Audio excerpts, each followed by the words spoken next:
Hey, what's up? It's Shay's Actual. Today I'm going to be going over my kit setup. So this isn't going to be a review, just more of how I set up my kit and why.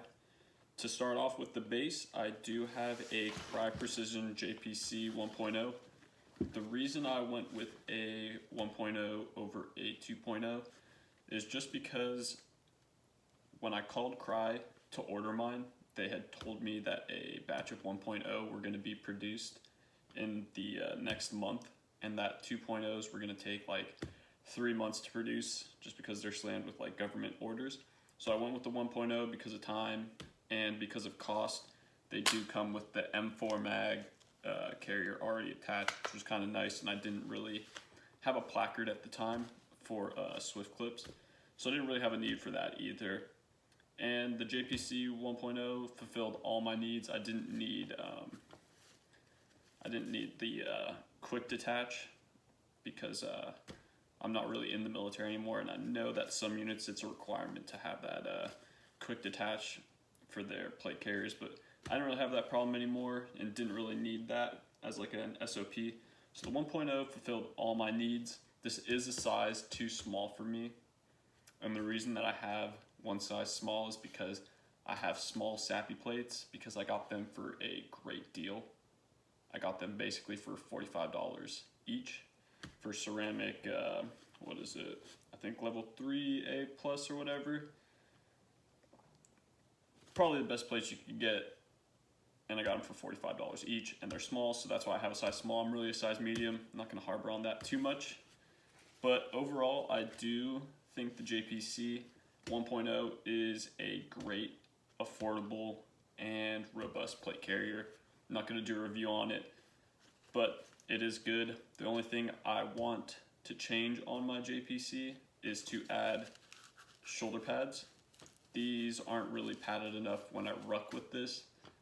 It's not exactly comfortable on the shoulders after a while, or when I'm shooting for a while and it's on. I would like some extra support.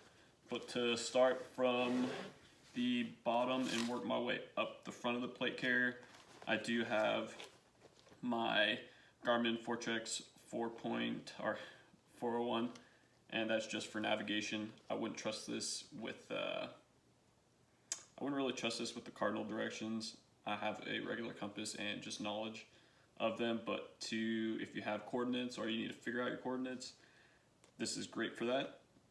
And then coming to the right, I do have my gloves with a S-clip. I just like carrying gloves when shooting. It's nice to have when you're shooting high round count. And then after that, I do have a 3 mag, the standard 3 mag that comes with the kit. The only thing I do not like about this 3 mag is that the retention isn't really good, and sometimes getting to the middle mag is a little bit tough, but it is what it is. I think the one thing I'm going to change is I'm going to put in the Kydex Kiwis, the 3 mag one, so that I can take these out and just have retention through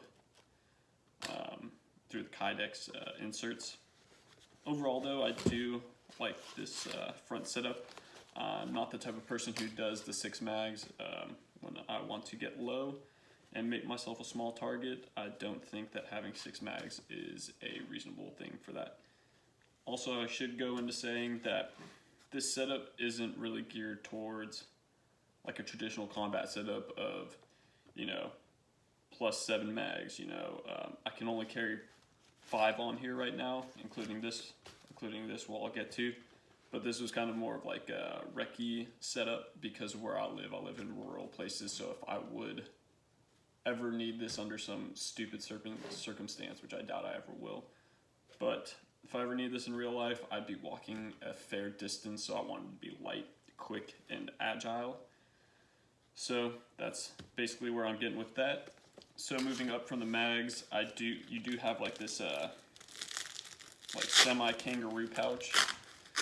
If you did not know, and inside I do have a notebook. I believe I have a pen in here too somewhere. I don't think so. I might have had it.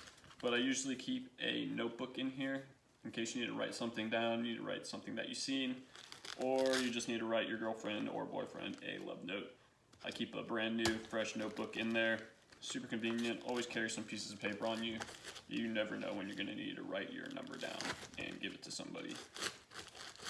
I think the reason I don't keep a pen in there is because I don't want it to explode when I'm like bounding or some shit, or just, you know, throwing this around. So I keep that in there. Moving off to the right, I keep my right side is my draw side. When I do carry a pistol, I like to keep it pretty much slick as possible. As you can tell, I have absolutely nothing on there. I do not like anything on my right side except for a pistol, just because when I draw, I don't want anything in the way. The only thing I do have is this tourniquet holder and tourniquet in there. I'm not gonna open it up. I guess I will, fuck it. It's just a quick detach, or a quick grab tourniquet in there. It's not really in the way of my draw. It's more closely aligned with my 1 o'clock. It's not in the way of any drawing. I've tried it. So right side completely slick. Moving off to my left a little bit more, I do have a double mag pouch, and I don't think you can tell. I only usually keep one in there, but I can add 2, so I can have a total of 5 mags on me and 1 in my rifle. That's more than enough for me, but I do keep, you can't really tell, I don't keep the mag all the way up. I do leave one cummerbund open, and when I throw this on, you'll see why. It's because if this magazine carrier is one more up, it's a little awkward. It's a little too high to grab quick and effectively, so I put it one cummerbund down just to grab easily. If you're having a hard time grabbing a magazine because it's too high up, move it one down. That's my little suggestion. And then I do have my Baofeng right here. I need a Baofeng, or I need just a mag pouch holder for this. I don't have one right now. It's not really a big deal. I wouldn't really run this outside anyways because it's not waterproof. If I do want to waterproof it, I'll just throw a plastic bag over it. But I do like to have comms somewhere on me, not really in a bag, but kind of easily accessible. And then coming to the last, on my left, I do have a Ifak. This is my second Ifak. I carry 2 on me, and I'll show you where my next one goes on the kit in a second. But this is my first Ifak. This is my personal one that if something happened to me, I'd want someone to use. I can't really readily access it to help somebody. So this is where I put my Ifak. It's kind of out of my reach, but if I really needed to, I guess I could unzip it. It's just a zipper. And I'll go into the contents of my Ifak in a second. So that's basically the JPC part of my kit. I don't have anything on the back. Some people like to run their like hydration pouches or like a backpack on the back attached. I don't really think that's a good idea. I'm not really a fan of having to take off your kit to get to something on your back, because then you leave yourself exposed. I do have a army issue camelback, or just a regular camelback. I think that the ones with the shoulder pads, I think that those are the best. I think you should all have water on you. I think a camelback is really what you should have for the most part, unless you're doing some really sneaky stake stuff and then you want 2-quart. I keep my back slick. One thing about the JPC that I will say is good about it is that not only do you have hydration routing connectors or holders, is that it is easy to shoot an M4 off of. Probably one of the easiest, way easier than an IOTV, way easier than my other plate carriers that I had in the Army. Yeah, that is good. So basically that is my JPC and how I set it up. And then I do attach a Spiritus pouch to the front, like so. This is my real Ifak. This is like my Ifak that I would use on somebody. Boom, just like that. And then it's dangling. It's kind of out of the way. I do train in this a little bit. I do some calisthenics and some sprints, and sometimes it gets annoying if you don't tighten it up too much, and it'll kind of hit you in your groin, and it's a little uncomfortable, but it is a nice, convenient thing. So inside my Ifak, what I am going to show you is my insides, and then I will throw it on for you so you can kind of just see how everything fits together. I do have a tourniquet on the bottom. It's a relatively new tourniquet. Some people don't like having tourniquets outside because they think that the weathering is going to ruin it because of a study that the Army did. If you read that whole scientific study, they say that only 10% of tourniquets, it's like something like 10%, don't quote me, go read it yourself.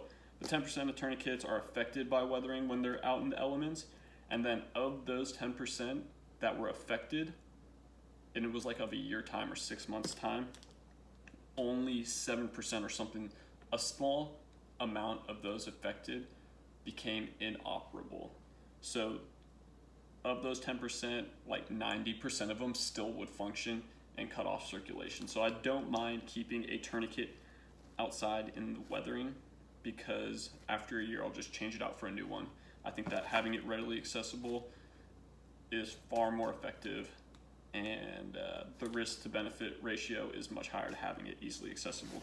So I do carry a tourniquet right there on the bottom, and then going up here I do have, I'll actually start from the inside first. The inside is basically just a US Army Ifak. Kind of got to keep it. It's pretty easy to take out. To start, you always want your insides of your Ifak organized and easy for either yourself or somebody to use. So keeping it organized and keeping it in something like this will help whoever is using the Ifak, whether it's yourself or your buddy. So I do have medical tape. I have some gauze, a pressure bandage, some more gauze, an NPA, some duct tape, a marker for writing the time of like a tourniquet or whatever it is. I have an eye shield. I think the only thing I'm missing in this is a sucking chest wound bag, but I do have a Ziploc bag with some, which you could use some duct tape or medical tape to kind of make a makeshift one. And inside I do have some gloves. I probably would never use them. And then inside this plastic bag I do have, which I think is super key and a lot of people miss, is water purification tabs.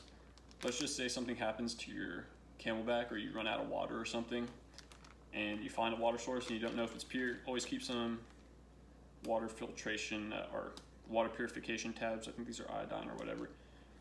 Keep those in your Ifak. It's nice to have a second source of purifying water if you lose all your water. So I do keep water tablets in my Ifak. I think it's something that everyone should do. I wish I had started it earlier and spread that knowledge a little bit more. So that is what's in my Ifak. Plus I do have some trauma shears if you needed to cut anything from your buddy's pant leg to some vegetation for for camo or for field craft. Trauma shears are a good thing to have. Like I said, the main thing I like about my Ifak is that it's all organized, just like this. Person rips it out and it all comes out, and they have everything. And it's super easy to just kind of put back in, except for that tape is fucking pain in the ass, because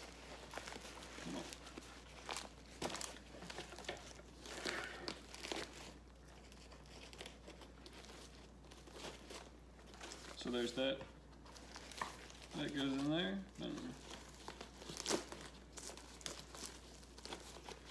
And then in the front, I do have right here, I do have some bandages, I do have some batteries and some earplugs just for shooting. This is what I bring to the range, it's kind of like a range safety bag. So if someone does something dumb, I'm sure that every range I go to has some sort of range safety bag, but in case they needed something else, I have Band-Aids, I have like anti-bacterial cream in there so you can put on a cut and just all that good stuff. So basically that's how I set up my whole kit.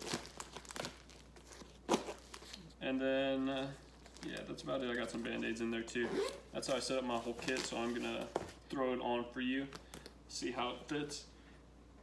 Like I said, don't get mad at me when you're like, this shit's way too small for you. I know it's way too small. but I got plates for $45, so I'm gonna wear a fucking small plate carrier until I am rich and can afford some new ones.